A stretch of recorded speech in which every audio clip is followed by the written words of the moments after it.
Hey, welcome back. Yeah, most of you came back. So we will start. I hope you can see the presentation. And I'm asking Anita if she can drop the presentation. I don't know if the ASI link is available to everybody.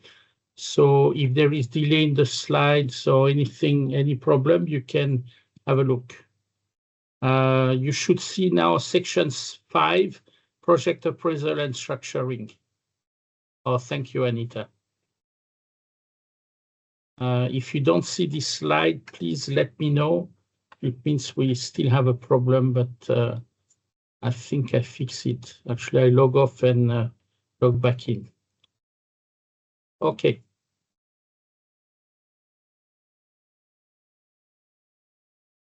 So we went through the project identification step where we basically make a long list of projects.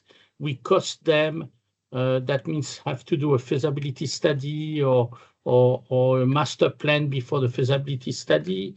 And then you prioritize them based on the target.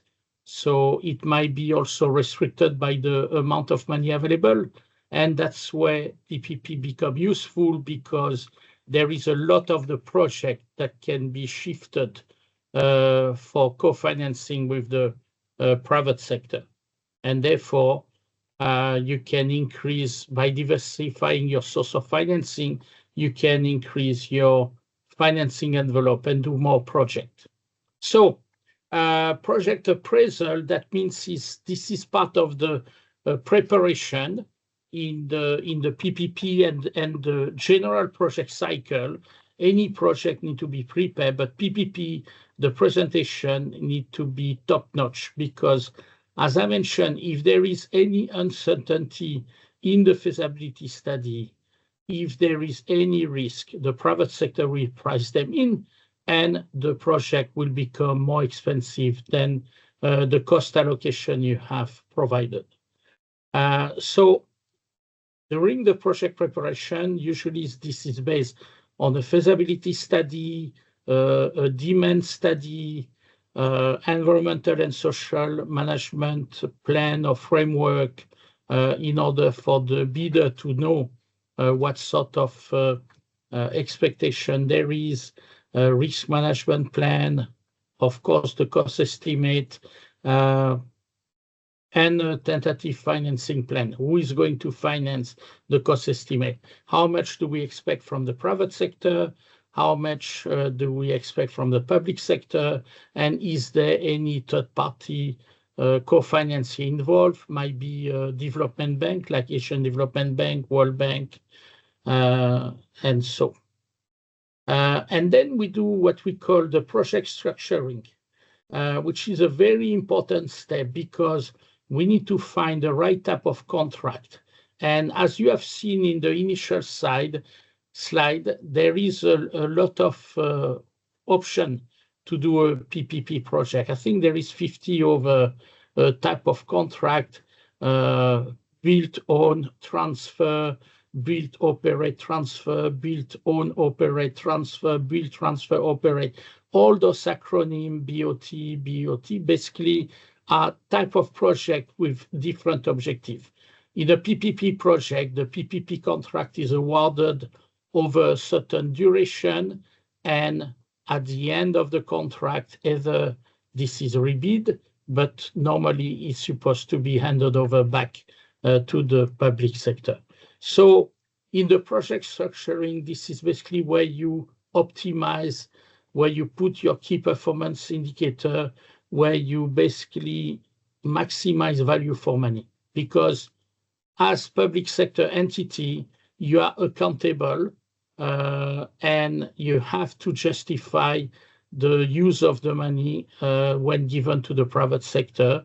And this is basically where value for money comes. And then you tend to work on output-based requirement for the design minimum specification and design requirement. You basically give the opportunity to the private sector to provide solution. So I would say typically in a PPP project, you will do your feasibility study that include everything I mentioned, and you will do maybe about 30% up to 50% of the design.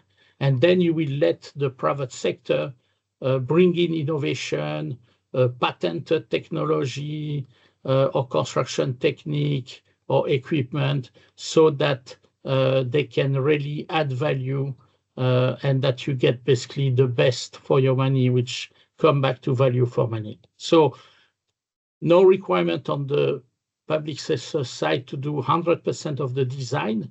You are defeating the purpose of the PPP project, but basically give some freedom to the private sector. That means when you do the appraisal, you need to evaluate all the bidders on the same basis. And it might be end up with very simple target criteria. For example, you may be able to use, okay, I want to know what is the dollar value per metric ton of a container if I want to build a terminal. That can be your single criteria. I remember, I think so, the Boeing 777 was built with the only specification with a fuel consumption requirement. And basically, Boeing had to go and design something that will meet this fuel requirement with minimum transport capacity for passenger and for cargo. So in the port infrastructure, that's the same thing.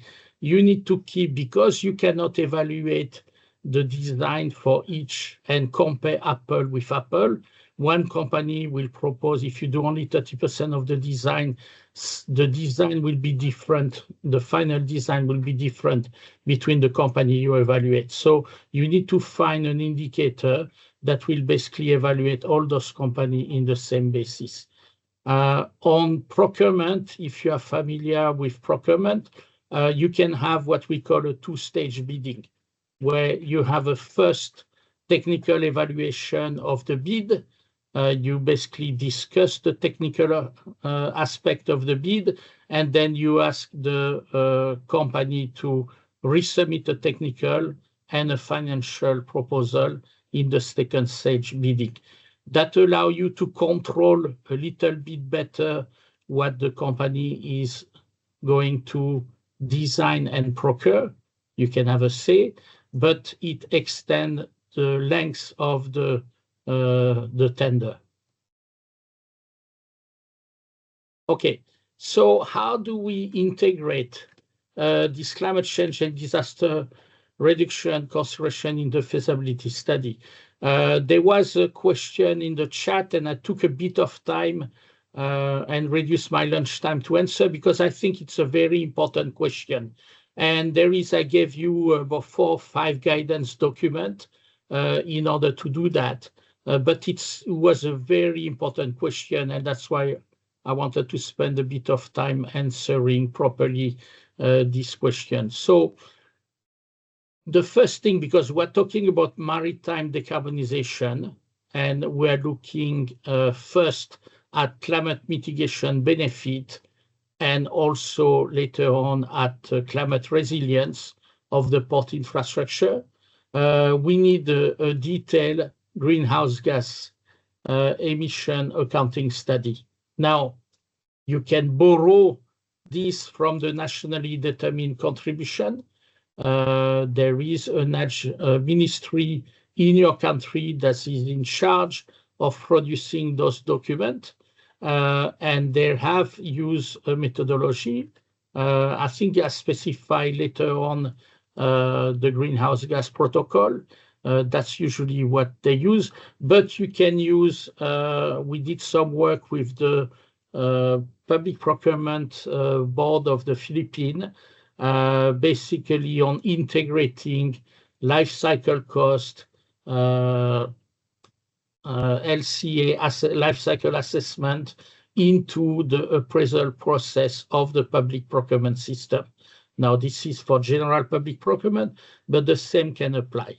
So what you need is what I was saying before lunch. You need to integrate the greenhouse gas emission during as part of the supply chain to maximize green procurement, minimize concrete and steel. You cannot avoid concrete and steel, but you can minimize it with different construction technique, and that can be an indicator or parameter that guide the bidder. You can also put a key performance indicator on.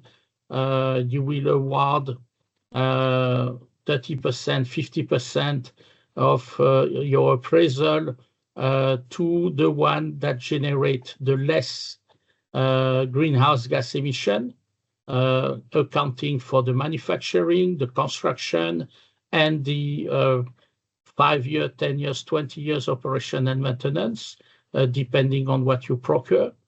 And then you do a climate and disaster risk and vulnerability assessment. So there is standard methodology for that. You can Google it. If you don't know, then you can send an email to P4I. We will provide you guidance document to do that. But it's very important to identify the risk. And as I said before lunch, allocate the risk to the best party who can manage the risk, either the private sector or the public sector. In terms of economic and financial assessment, this is a PPP, so private company, not philanthrope. The project cannot lose money. So if the project has a negative financial internal rate of return, it needs to be propped up with what we call viability gap financing provided by the government in order for the private sector to invest in this project. And usually the subsidy part, the contribution to the government, is basically justified by an economic analysis. The economic analysis will identify socio-economic benefit, environmental benefit, that are basically public good benefit, that are good for the generated by the project, but good for the port, for the communities, for the city, for the area next to the port, because there is economic benefit generated. Basically, you will be able to justify why are we putting public money and giving this public money to the private sector in order to make sure that they also co-finance the project.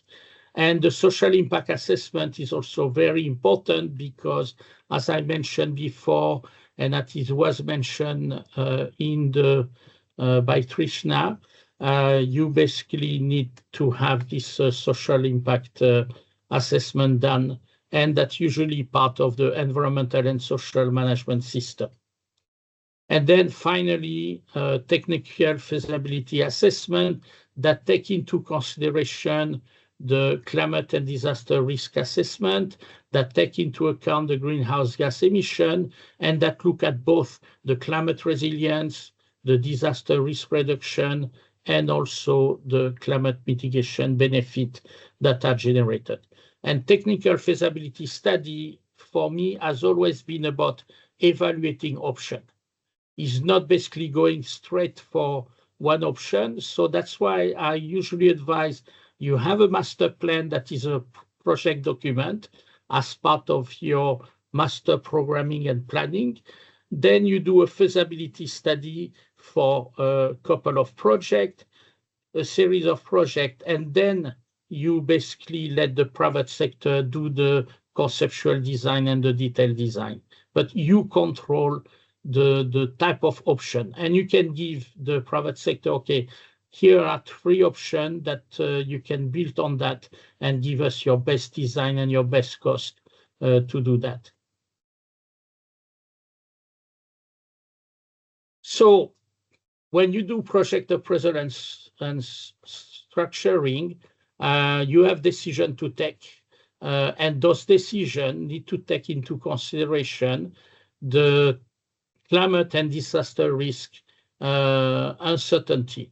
We do climate model, but basically you have to decide, for example, on sea level rise. There is, under the Intergovernmental Panel on Climate Change, the 6th assessment report that was published in 2023, so quite recent. You have the World Bank country climate profile that are available. There is the nationally determined contribution. There is the national adaptation plan available in most countries. Those basically give you numbers, and it's always good to reference reputable institution to justify your number. So, for example, if sea level rise is estimated to be 0.5 meter by 2100, no need to take 1 meter. You are basically spending extra money in order to do that, and that's being super conservative. So if all the document you read basically tell you, okay, by 2100 is 0.5, by 2050 it's 0.4, then you basically use the document that are available in order to fix your design criteria and minimize this level of uncertainty. I'm an engineer by training, are usually conservative, and we always put a safety coefficient in order to make sure that we don't make mistake. But we have to know that on a PPP project, this can lead to very high cost and end up the project being dropped because it become too expensive. I think some of you may have experience. You go for bidding, you did all your homework, and then basically the lowest bidder is maybe 50% over your budget, and there is basically no way you can fit this. And that's basically, we have a tendency as technical people to be conservative, to play safe, but we need to be reasonable. And when you integrate climate and disaster risk into the equation, if you don't understand very well the issue with climate risk and disaster risk, you tend to be even more conservative, and that can result in killing the project. So we gave you a couple of source of document in the slide. Please have a look at this and make an informed decision. Take a consultant if you are not sure, but basically that will be very helpful for you. The priority is basically to climate resilience or disaster resilience option. And you can have strategy that are no regret strategy, where you focus on delivering benefit, and basically climate change is not that is not important, but the impact of climate change can be high or low. You are basically focusing on benefit. Then you have the reversible and flexible strategy, where you basically prioritize option that will basically can be reversed, can be changed. You can, for example, increase the height of the berth on your terminal if the climate scenario or disaster risk scenario do not play out, either under or over the number you have estimated. And then you have strategy that reduce decision-making time in the longer term. So you prioritize options that are short-term option in order to be avoid being locked in. But that means every couple of years you need to do investment. So that's something that is looked at the master plan and feasibility study level, so that you can basically take a decision on which strategy you prefer. And there is no right or wrong. It's basically you decide in the context of your port operation, in the context of your country regulatory environment and the climate scenario for your project area, what are the best things to do. Okay, continuing on this, now we are looking at the performance requirement, how to align the greenhouse gas emission mitigation and the resilience need, both from a climate resilience perspective and a climate and a disaster resilience point of view. I remind you that we basically mentioned that you have disaster risk resilience, you have climate resilience, which is basically a series of climate adaptation action, and then you have climate mitigation, which is basically all about reducing and avoiding greenhouse gas emission as part of your project and your port operation or your shipping line operation. Is basically we're looking at the whole maritime transport ecosystem. So in terms of performance or requirement, you have contractual obligation that you put in the contract. And as part of the bidding document, is good practice to give a sample contract so that the bidder can evaluate, okay, this is what is expected of me from a legal perspective. You need technical standard to set, and you need service level standard also to set. So the table, I'm not going to go in full detail for the sake of time, but basically, as I mentioned, you have technical standard, and you can basically have a look at the different standards that I mentioned. I gave you also in the chat additional document. As I mentioned, it's very important to have output indicator so that you don't fall into the input base, and don't forget that you are doing a PPP in order to bring innovation, in order to bring private sector financing, in order to bring hopefully additional efficiency. So you need to let the private sector don't impose too strict a standard, but let them bring this innovation that you want into your project. And then last but not least, a series of operational requirements. I'm going to make a parenthesis. For example, if you request funding, co-financing from the Green Climate Fund or any of the climate fund, climate innovation is a very important criteria. The Green Climate Fund has 4 drivers of change. The first one is transformational planning and programming. You need to show how you are making things different by incorporating climate resilience and climate mitigation into your planning and programming step. The second one is catalyzing climate innovation. So what are you doing in terms of climate innovation? Well, the answer is I'm using PPP as a business model. I'm bringing private sector in order to bring this climate innovation. The third one is mobilizing financing at scale so that you can basically say, okay, we have government money allocated for a budget, we have co-financing from the private sector, and maybe we have also co-financing from development partner like the World Bank or Asian Development Bank or Asian Infrastructure Investment Bank, or bilateral like the French Development Agency, KfW. DFAT can finance sometimes studies, feasibility studies, master plan, and what P4I is doing, basically working at the government level in ASEAN country in order to provide this improvement into the regulatory framework of the country, especially on the maritime decarbonization studies that we're doing in Vietnam, in Thailand, and Malaysia. And the last one is coalition and partnership.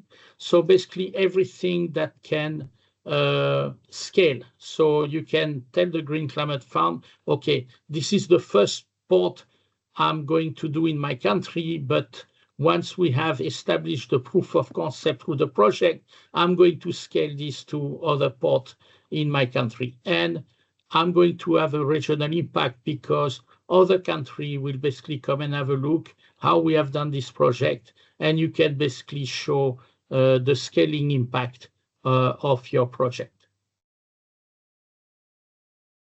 So now this is a particular topic that you may have heard.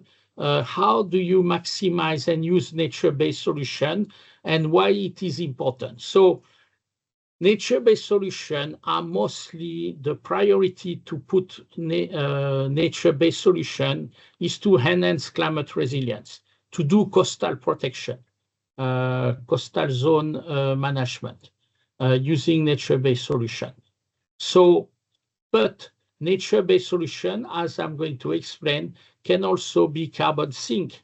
So they will also develop as a source of climate mitigation benefit.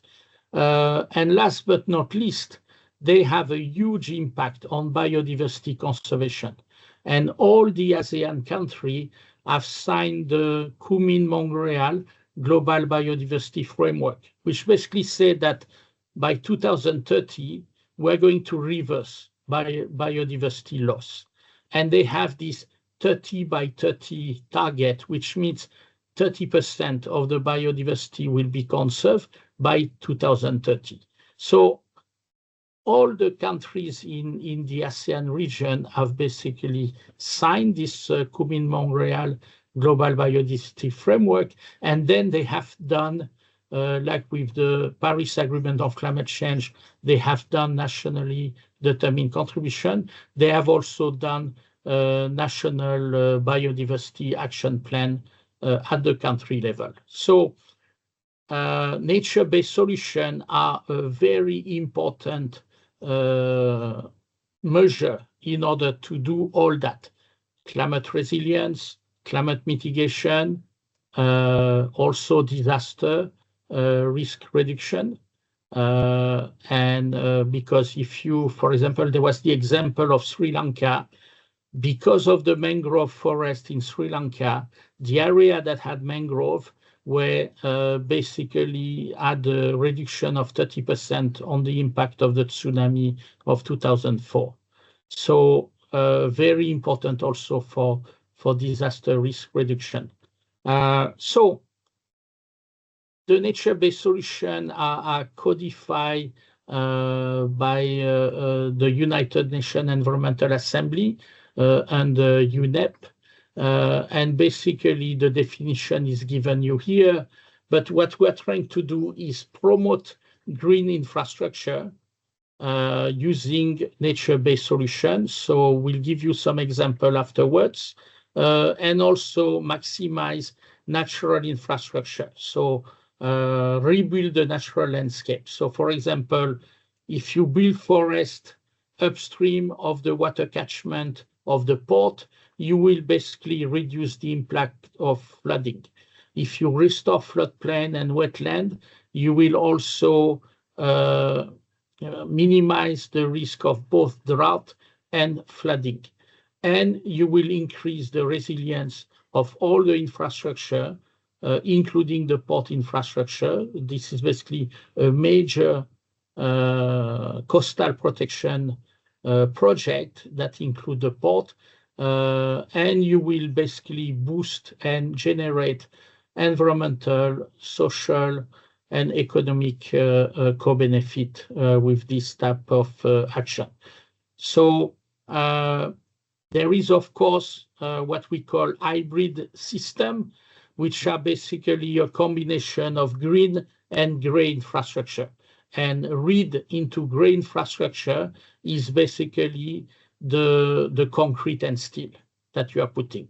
We cannot get rid 100% of this.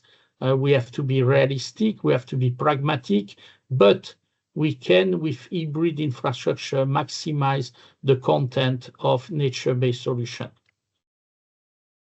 So we talk a little bit about it for nature-based solution, but you have a reduced capital investment upfront. Basically, if you restore a mangrove forest, and there is a very good example in Malaysia with Port Klang, also in Vietnam in the Vung Tau area, where there is a lot of mangrove, existing mangrove ecosystem that are being preserved and conserved as part of this National Biodiversity Action Plan. You reduce cost of operation and maintenance. I always say that nature-based solutions are low cost for operation and maintenance, but not zero cost. There is still some O&M to do, and you can integrate the community into this operation and maintenance because you are dealing mostly with nature. When you build a constructed wetland compared to wastewater treatment plant, you achieve similar result, but it's much cheaper to construct a wetland than to build a wastewater treatment plant. It's also cheaper to operate and maintain a constructed wetland rather than a wastewater treatment facility. Now, one caveat to what I say, nature-based solutions are land-intensive type of project. That means a wastewater treatment plant will have a smaller footprint than a constructed wetland to achieve the same result. So you cannot do that in an urban context where land is very expensive, but you can do that in an urban area where the land is subject to flooding because basically nobody is going to build into those areas because it's flooding every year or every second year. So you may have informal settlement, but basically in the project that we call Sponge City, that's the type of investment we do because we want to increase the green area in the city, and you are literally transforming flooded area into prime real estate land. And a country like China, where I work, has been very successful at doing urban development, using Sponge City, minimizing flooding, and generating income through land lease.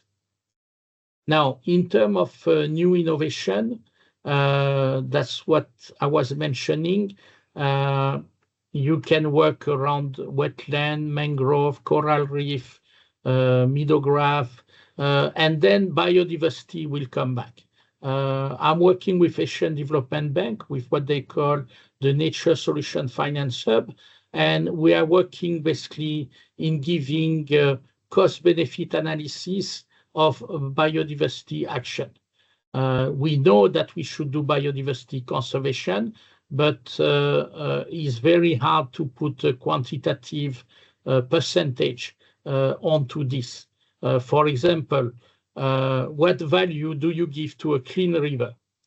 And if a government is short on cash to invest in infrastructure, and you tell the government, okay, you have a choice to spend 100 million on a new road or 100 million on cleaning the river, most government in a developing country will say, well, sorry, but I prefer to build a road first because that's my priority to generate more economic benefit than to generate environmental and biodiversity benefit. So things are changing slowly, but if you have the option of using, instead of using concrete infrastructure, you can maximize coral reef restoration, you can maximize mangrove restoration, you will basically kill a few birds with one stone because you will increase biodiversity conservation, you will have at a lower cost of construction and operation and maintenance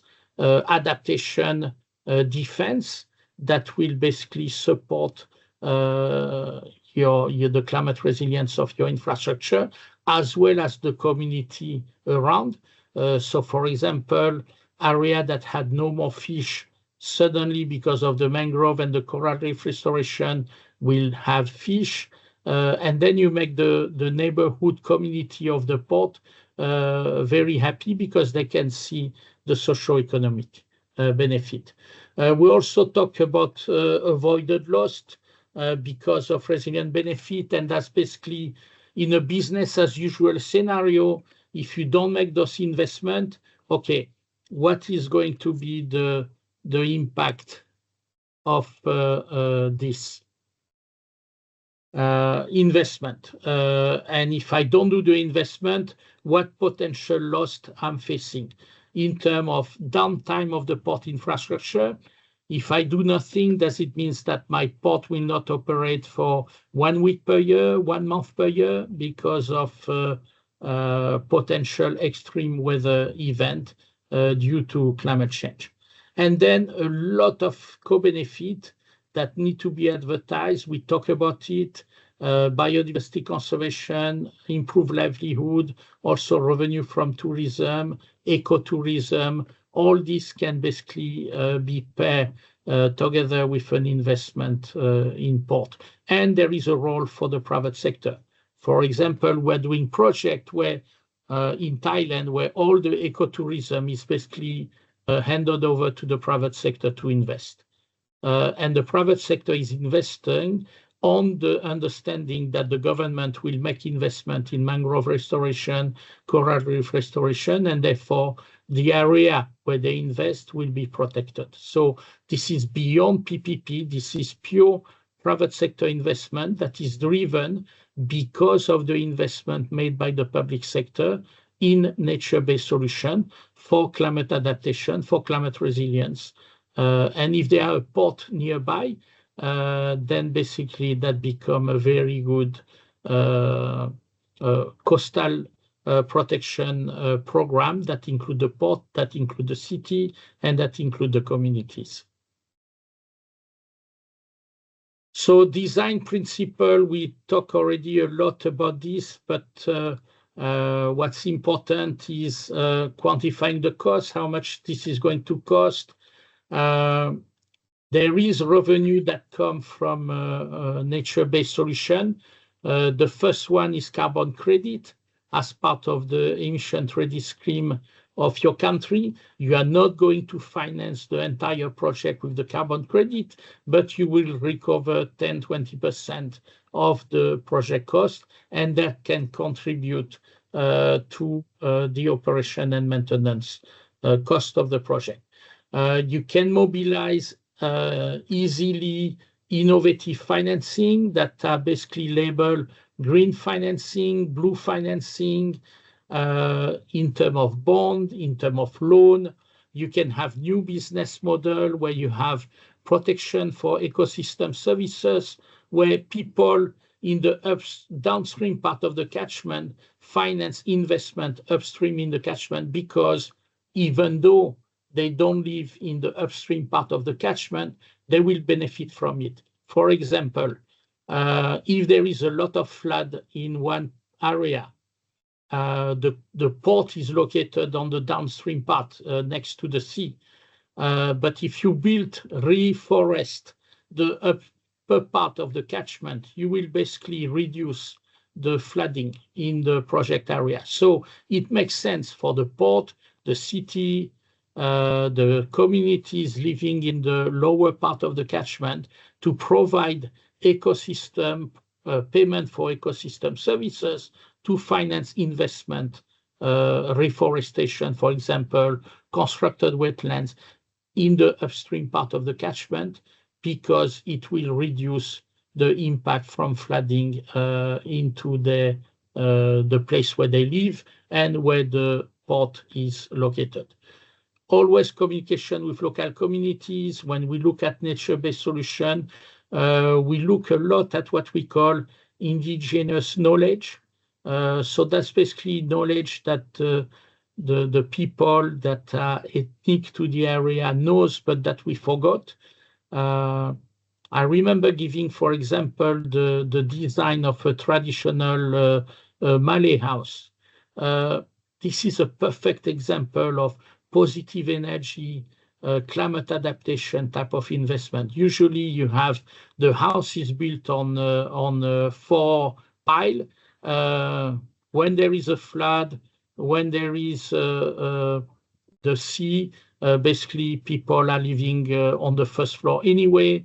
You don't need air conditioning. There is a passive energy. You have wind tunnel being created with the design of the house. So those are the type of knowledge that we forget. We start to build concrete block, and then we need to put air conditioning. So We basically now work, I mentioned before the example of a rooftop that can be made with grass, with some plant in order to reduce the heat from the concrete slab, and basically have what we call passive energy design. So we engage with that, and also using indigenous material. I work on a project in Fiji on coastal protection, where we're basically using a local stone and geotextile in order to do coastal protection of village of about 200 inhabitants. And rather than to bring concrete because there is nothing available on site, we're basically using local stone. We need to integrate. Most countries now have participatory approach built into the project design. We need to continue this even in PPP project where the private sector is leading the design. We need to make sure that the local communities are on board, understand the project. And in my experience over the years is that communities start to obstruct the project when they don't have information. So they're afraid of the unknown. They have zero trust in the private sector, zero trust in the government, and they become obstructive to the project. If you give them information, what is the project about, give them an opportunity to comment, give them an opportunity to contribute, show them the socio-economic benefit that are going to be generated by the project, most of the people will be on board. Very important also to do management monitoring, what we call monitoring, evaluation, reporting, verification. And if you request, if you have, for example, sustainability link bond or sustainability link loan, performance or outcome bond or loan, if you have carbon credit, biodiversity credit, you basically need an external third-party verification because somebody independent to the project need to certify, yes, those objectives, those targets have been met. You can disburse, you can give the money to the project. And institutional strengthening, regulatory, basically you align the NBS objective. Nature-based solution is basically part of all the national adaptation plan because it's a much better solution and that go in the right direction rather than build, I would say, ugly and not so efficient concrete structure. So here are some examples. When we look, this one is in the context of a city, but the same go for port infrastructure. A great solution will be to retrofit a stormwater drainage system, big pipe, big pump, but the alternative is to have green roof so that you slow down the water. The problem of a flood is that it's a huge quantity of water over a small period of time. So if you can expand the time, the quantity of water will be much less. So for example, if I can retain the water for 20 minutes, I will not have flash flood. But if I cannot retain the water for 20 minutes, I will have flood into the port infrastructure, into the city or rural area. So green roof, urban garden, green space, wetland conservation, riparian, which means coastal area along a river, along a coast that can be used. You can basically regulate your stormwater runoff. The runoff is calculated with the intensity of the rain. And we know that with climate change, intensity of rain is increasing. The slope, there is nothing much you can change about the slope. It is what it is, unless you start to do backfilling and all. And last is the runoff coefficient. And for example, concrete will have a runoff coefficient of 1, which means the water will just run over the concrete. And then grass, forest will have runoff coefficient of 0.2, 0.3. So you are basically on the receiving end of climate change. You cannot control the intensity. In addition, there is also an increase in frequency of those rainfall.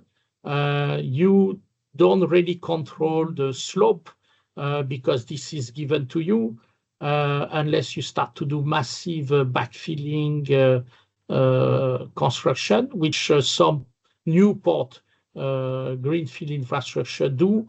But the runoff you can apply, including into the upstream part of the catchment. And we come back to the payment for ecosystem services I explained before. In terms of coastal flooding, not only you have coastal flooding due to extreme weather event, but you also have storm surge, you have sea level rise, you have erosion with landslide. So great solution would be to have concrete seawall, built dike, artificial wall, bigger drainage system, which means bigger pipe, bigger concrete open channel, bigger pump. While if you look at the nature-based solution, you will have conservation management of restoration of coral reef, oyster reef, seagrass, meadowgrass, coastal wetland, mangrove, all these play. So I'm not going to go through the whole list, but you can go at your own leisure. You can ask P4I for explanation if you don't understand anything. We're here until end of the year to help you and support you. So how do we leverage nature-based solution for in PPP projects? So we already define what is neighbor solution as action that safeguard, manage, and restore national resource. But in the specific port sector, there is potential and benefit application. We have gone through most of them. I'll just summarize here. But wetland, natural wetland to be restored, or new constructed wetland, restoration of mangrove are very effective and sometimes better than green infrastructure for climate adaptation protection. In terms of climate mitigation, biodiversity conservation, and water quality improvement, constructed wetland or natural wetland that have been rehabilitated are also very good support to meet those objectives. And most importantly, as I mentioned, you lower your reliance through green procurement on concrete and steel that are energy intensive and therefore generate a lot of greenhouse gas emission that can be avoided by applying green procurement. Just for mention, there is a task force on nature-related financial disclosure, and they provide framework in order to basically move financial investment into nature-positive outcome. That means that if you use nature-based solution, you will have access to nature bond, nature loan, nature outcome bond, nature performance bond, but a whole series of new financing instrument and source of financing will be available to you just because you are doing this. And this task force also supports just transition. So it's not only aimed at strict climate resilience or nature positive outcome and biodiversity conservation, but also looking at how nature loss affect communities, indigenous people, and workers. So for example, if you do a port infrastructure and you destroy mangrove, that means that the community will lose their fishing ground. They will be exposed to climate change from storm surge. They will be exposed more to flooding. They will be exposed to more disaster risk from tsunami, for example, and it happened, unfortunately, in the region in 2004. So all those measures basically need to be kept in place in order to generate and continue those social benefit, improving livelihood. Okay, now who is doing what? The public partner and the private partner. So as I mentioned before, the risk allocation is the one that is best able to control the likelihood of the risk occurring. So if it's climate or disaster risk, basically the public partner need to take on this risk. Who is the best able to control the impact of the risk?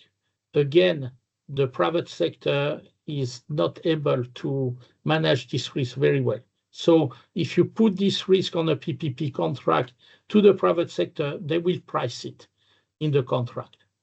And if they don't price it, that means that your project is at risk, because when the problem happens, the private sector will not have budget for it, and they will basically be in trouble to continue the project. And that gives a bad name to PPP project. And ability to absorb the risk of lower cost if the risk or impact cannot be controlled. So all those risks cannot be moved to the private partner. Or if they are moved, you put your project at risk, or your project becomes too expensive. Now, we define what we call internal risk and external risk. And when you do the risk management plan of a public, a private, or a PPP project, is the same. So you basically identify risk from frequently occurring events. So, for example, it's raining every year. You assess the impact of the flooding. If it's not raining, you assess the impact of the drought that affect basically water security. Your port operation may end up being controlled because of water security issue. If a province gives priority to the cities or the urban area, your port might have some problem to get the water allocation. So this is important to assess, important to control, and important to do. Some ports have to invest in desalination because they know that they will not be able to access water. Now you have internal risk from extreme event, can be climate or disaster event. For example, an earthquake with an ensuing tsunami are an extreme event. They are events that have maximum impact, but low probability of happening. But when they happen, they really hit very hard. So you cannot design for extreme event. It will be too expensive. But you know you have some protective measure, at least to protect people and then to protect the asset. And external risks are basically all the risks that are climate or disaster induced failure. You may have enough water resource, but if the water treatment plant is underwater, or you basically will not have access to water, even though there is enough water resource. Same thing with power. If the power plant become affected because of flooding, because of storm surge, it was not very properly protected, then basically you will suffer the consequences of this. So this need to be evaluated and again properly allocated to the private or the public partner. Now, this is an example on possible mitigation using insurance and recovery funding, using the example of the Ennore tank terminal port in India. This port was commissioned in 2009 and is basically done under PPP contract that we call build, operate, and transfer. I don't remember how many years, but basically at the end of the contract, all the assets will go back to the public sector. They might bid them out again, or they might keep them. So what happened is in 2015, there was damage of $500,000 because of heavy rainfall and flooding. The port had the insurance, but only 71% of the damage was eligible. So therefore, the private party had to pay 29% of the damage. Now, in this case, it was a small cost, 0.5 million, but if it would have been more expensive, and it was small, most probably because there was good investment in flood protection for the port. Oops. Let me go back to the second slide. Now, 1 year after, in 2016, the same port terminal got hit by cyclone, Varda, and they had to close the operation for half a day. That generated loss of revenue, what we called before. They had an insurance for advance loss and profit insurance. But the problem is that, as they mentioned in the case study, 1 year after, the concessionaire received only 50% of the claim. So even though you are covered with insurance, you have recovery funding available, it's not a given that you will get money straight away. And of course, the concessionaire cannot wait 1 or 2 years for the insurance to pay to start rebuilding or making operational. They have to advance the money to do that. And that's the type of risk that, in my opinion, should have been covered by the public sector, and that would have made basically the operation much more efficient.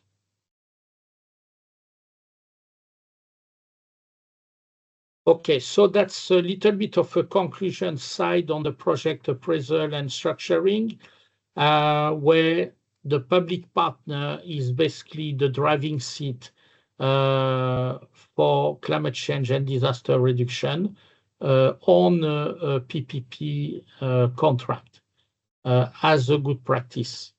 And I give you here a set of principles. I see that time is running out, so I'm going to go faster. We still have to see the tender award and contract management, but this is going to be fast because except the tender and award, contract management is very similar to a public sector project. Now, in the tender and award, contract award stage, that's basically where you select the best value PPP proposal. And in your tender document, you have basically explained to the bidder how you are going to evaluate their proposal so that you can have a competitive and regulated environment. If you don't have a competitive and regulated environment, the private sector will not bid. You may have 1 or 2 bids, while if you have a competitive and regulated environment, you may have 5, 6, 7, 8, 9, 10 bids. So you will have more choice and better company, because preparing a bid costs money for the private sector, and they will only allocate time and money to prepare the bid if they know that the process is fair and transparent. So you need to tell in the tender document how you are going to evaluate partner. And you basically decide what you want to incentivize to integrate climate change and disaster risk reduction. It can be you want the technical solution to maximize nature-based solution. You want proper consideration for gender equality and social inclusion. and you can put weight according to your procurement, PPP procurement, regulatory environment. What do they allow you to do? You should basically make full use of maximizing what you want to maximize as target. Okay, so we mentioned about the criteria, and this is basically part of the pre-qualification or post-qualification of bidder, but you may have criteria to select a bidder that have already experience in managing climate, disaster, environment, and social risk following international standard. If they don't have the experience, then you take a chance that they are going to miss out on some of that. You want to see a track record. If they understand the requirement for just transition in maritime decarbonization, which is a principle, as was explained by Trishna, that was basically endorsed at the ASEAN Ministry of Energy level. What experience do they have with nature-based solution? What are their credentials and experience to raise green finance, concessional finance? But if you yourself as a government agency have this experience, maybe you can rely on your own experience rather than rely on the private sector experience. So no one size fits all, but basically this is a short list of potential selection criteria for the bidder, and you decide in-house which criteria you want to be more important than the other. Now, that's for the bidder. That doesn't mean after that the technical solution will follow that. But if they have experience and track record in what you want to select as priority, there is a high chance that they will be able to do that. So, international framework, we mentioned a few already. You have the inclusive green skill and workforce transition. This is for just transition. International Maritime Organization has a task force. You have guidelines for the International Labour Organization. You also have an Asian guide, ASEAN guide to just and inclusive energy transition. So make full use of those principles. Gender responsive portship and design. You have the Poseidon principle, the Equator principle that are being used by the International Finance Corporation and a lot of commercial banks. In our case, the IMO safety protocol. So a lot of things available for you to look at. Same with decision making and governance. You can use ASEAN guidelines on responsible business conduct or OECD guidelines. And inclusive finance and investment criteria, already mentioned the Poseidon and Equator principle. And you have the ASEAN taxonomy. The taxonomy, for those who don't know, is a bit like a dictionary. And basically, if you meet the definition, you will be able to call for sustainable finance. And all these allow you to diversify your source of financing and not rely exclusively on the government, but basically attract private and private institutional and commercial investor into your project. I'm jumping a bit too fast. Okay. Mobilizing finance from climate source, I talk a little bit about that, but you have a lot of publications that have been made under ASEAN. You have the ASEAN Green Bond Standard, the ASEAN Sustainability Bond, and the ASEAN Sustainability Linked Bond Standard. No need to reinvent the wheel. Follow the standard that have been already predefined for you. And if you use those standards, you will be able to access this climate finance and concessional finance. I'm not going to go into detail on this, but that's basically the framework.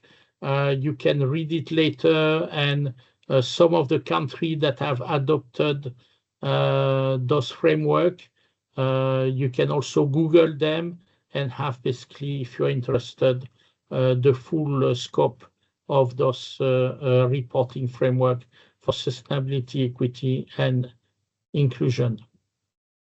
Now, this just take a few minutes. I'm going to hand over to Anita before we finish the last 5 or 6 slides on contract management of PPP project.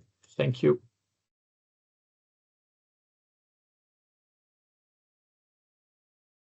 Yeah, mute Anita, but basically Sam using the... Go ahead, Anita. Sorry, I'm running 2 mics. So just, yes, the same code that we had before. And just to recap a little bit about what you think the port PPPs, the role that they can play in improving climate resilience, and we'll just give you a moment to reflect on that.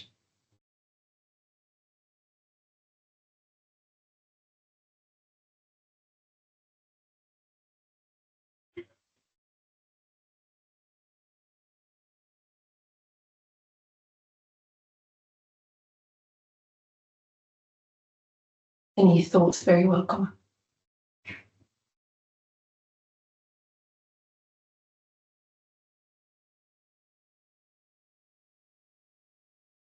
Indeed, some good reflections coming through, particularly around the role of bringing in private sector expertise and innovation, and how this is going to support financing.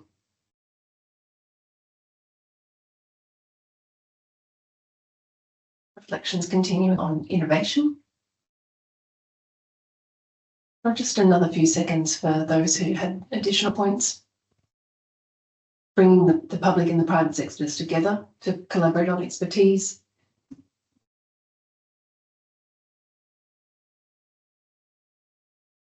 Fantastic. I might pop us into the next question. And just a reflection from your perspectives, you know, what are some of the key components that you'll be thinking through in terms of PPP preparation coming out of today's conversation?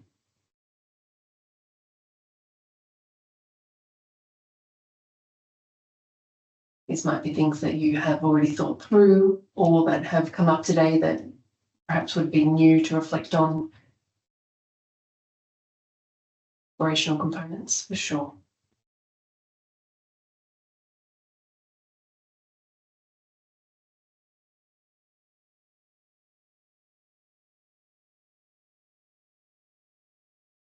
Yes, definitely interested to hear more about visibility study and how that would support and social components and the legal frameworks. So hopefully Hubert's shared quite a few additional resources, and I'll capture those and we'll share those with you outside of this workshop that can help with some of this. Okay, fantastic. Well, thanks very much for sharing your reflections there. I'm going to hand it back to Hubert to jump into the final part of the workshop. Thank you, Anita, and thank you to the participant. We're coming to the last stretch, which is contract management. So any contract, any project need to have a contract management in place, but there is some specificity for the PPP contract. What we're trying to avoid is basically what I call incestuous contract management. We want the public sector agency that manage the contract is different than the public sector partner that is part of the PPP. Because if not, it will look very one-sided toward the public partner. If the public partner is part of the project construction, operation, and also the regulator, that's not very good. We need to manage to have an external public sector partner that come and be able to manage the contract, especially for monitoring. Now, and same during implementation. You want something that is very fair.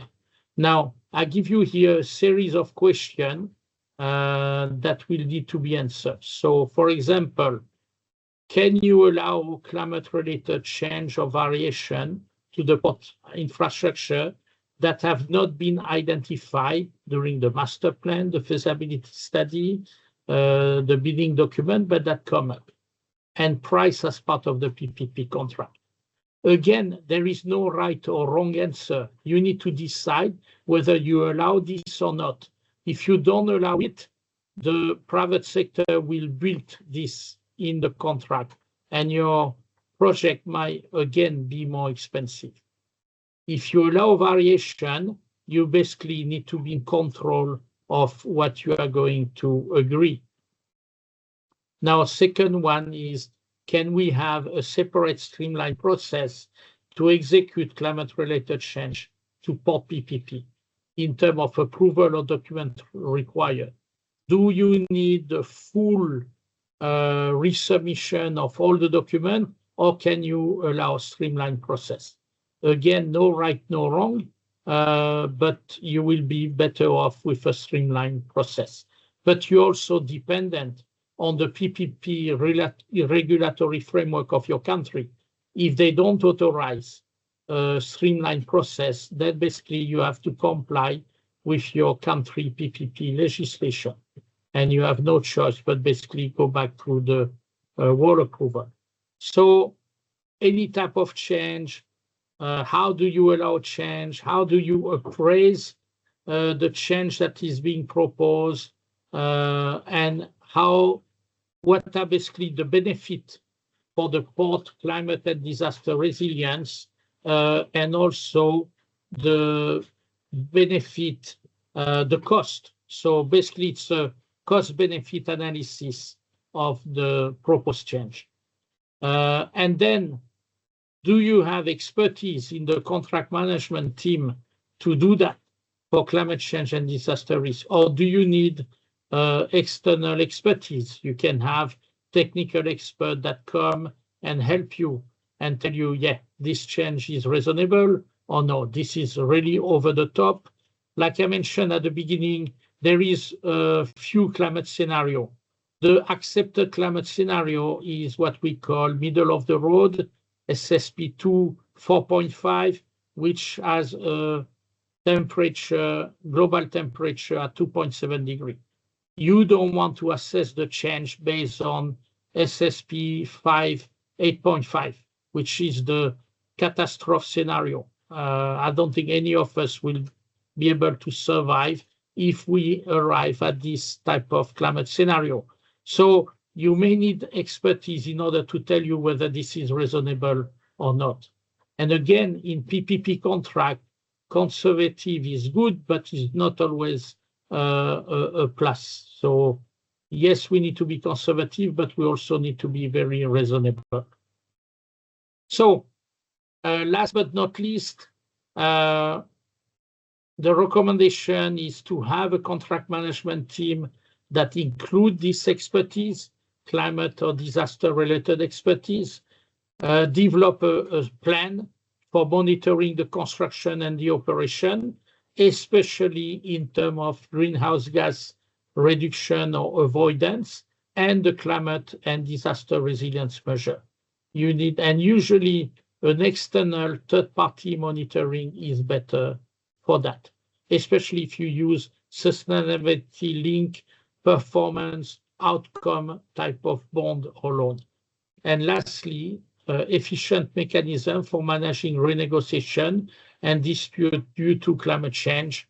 But this is true for any PPP contract, any project. You need to be able to include this mechanism in order to do a mediation on how. So you want to avoid going to arbitration.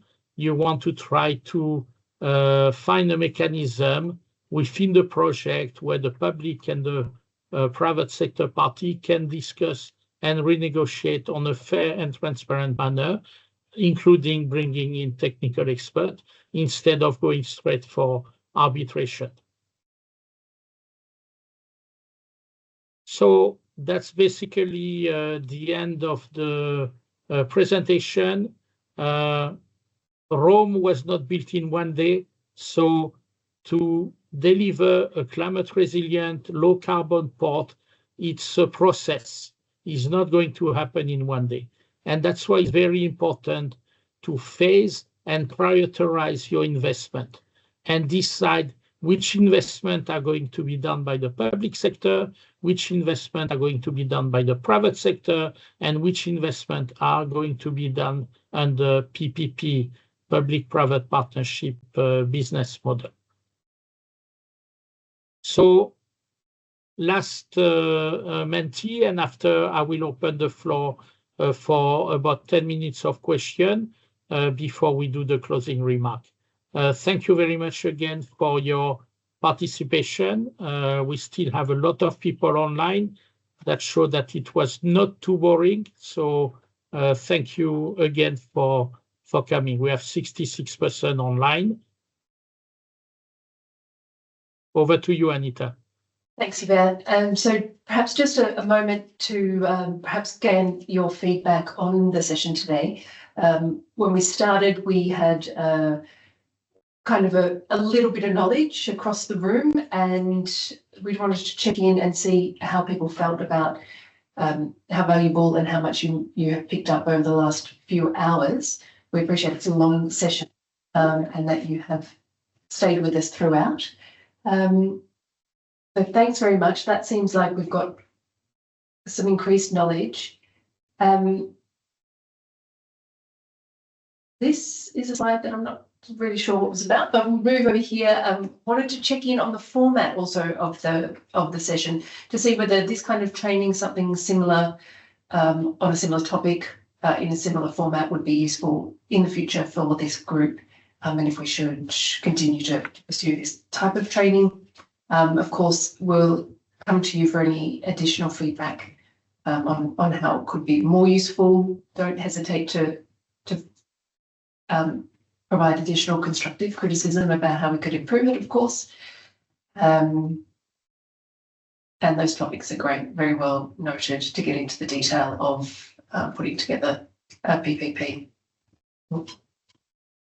Personally, I would like to know if you feel that online delivery of this type of workshop is good, or you prefer a physical workshop where you can attend. Noted on detailed sharing of studies. That's a really good point, and we can try and include some of that in the resources that we'll share after the session. So I didn't want to hold up too much because I know the Q&A session is probably more interesting for everybody else. So Hubert, I'll throw it back to you and see what we've got. Thank you. So any question of the floor, please raise your hand. And if you don't want to ask question, basically you can also ask a question or comment in the chat. I have the chat open. The team, Jenna, Trishna, and myself are available.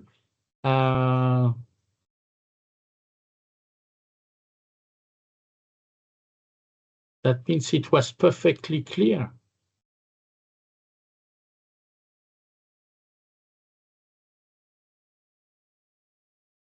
We were also asked to introduce ourselves. I thought I did it, but I'm going to start. So again, my name is Hubert Jenny. I have 18 years experience in the private sector. I'm French-Australian, engineer background, moved to climate finance over the years. I spent the last 20 years from 2002 to 2022 in development bank. First World Bank for 4 years, 3 years, Asian Development Bank for 15 years, Asian Investment Infrastructure Bank for 1 year, and Green Climate Fund. And then I'm doing now freelance consulting for various international organizations, including Partnership for Infrastructure. While we wait for questions, if any, Jenna, do you want to introduce yourself a little bit better? And we can be contacted through Partnership for Infrastructure. Over to you, Jenna. Hi, yeah, my name is Jenna Jaden. I have been with Partnership for Infrastructure just for a few months, but I am a climate change advisor. I have a degree, I have a PhD in ecology, so I'm an ecologist. And my work typically touches on nature-based solutions and land rehabilitation and agriculture and greening, as Hubert was talking about some of those topics earlier. And I am based at the P4I hub in Bangkok.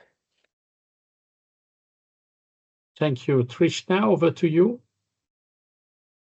Thank you. Hello again, everyone. My name is Trishna, and similar to Jenna, I'm based out of the Bangkok office at P4I. And my background is in disability inclusion and universal design. So that's where I come from. I've also worked with the World Bank for quite a few years. So doing social impact assessments, like Hubert has talked, used to be my bread and butter. At P4I, I've been here for now almost 2.5 years and have worked across all of P4I sectors doing similar knowledge sharing and capacity building, as well as technical assistance and technical advice around what does inclusion look like in areas that we tend to think of as very technical, hard kind of engineering kind of sectors. Where do the people fit into it? So thank you. Thank you very much. Yeah, thank you, Trishna. Thank you, Jenna. Yeah, before I hand over for the closing remark, so Anita will be working on a folder that will be accessible, I think, through the ASEAN working group on maritime. I hope we can put as much information as we can from Partnership for Infrastructure. As I mentioned, we did a lot of study on maritime decarbonization in Thailand, Malaysia, and Vietnam, and it will be good that you benefit from those studies, but I leave it to Anita to manage this with ASEAN working group and with DFAT. So thank you very much again, myself, for the opportunity to introduce PPP in maritime decarbonization. I thought it would be very long when I was first asked to facilitate this workshop, but actually it's just nice. And I personally think the online format is not too bad because it allows people to come and join. Recording will be available, and we are available through Partnership for Infrastructure for any question you may have in the next couple of days or couple of weeks. As I say, we're here until end of the year before phase 2 of Partnership for Infrastructure kick in. So feel free to contact us if you have any question. Thank you very much again for the opportunity, and over to Jenna for the concluding remark.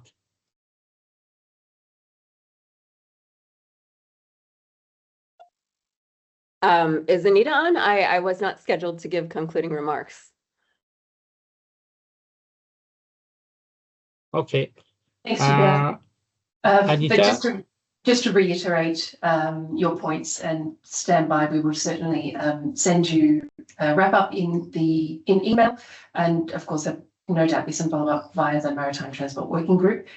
We very much appreciate you staying to the end and happy that we can give you 5 minutes. Please don't hesitate to reach out. You have my email address, so any questions, I'd be very pleased to hear from you. So many thanks for joining today, and we will be in touch with you very shortly. Okay, I'm going to sign up.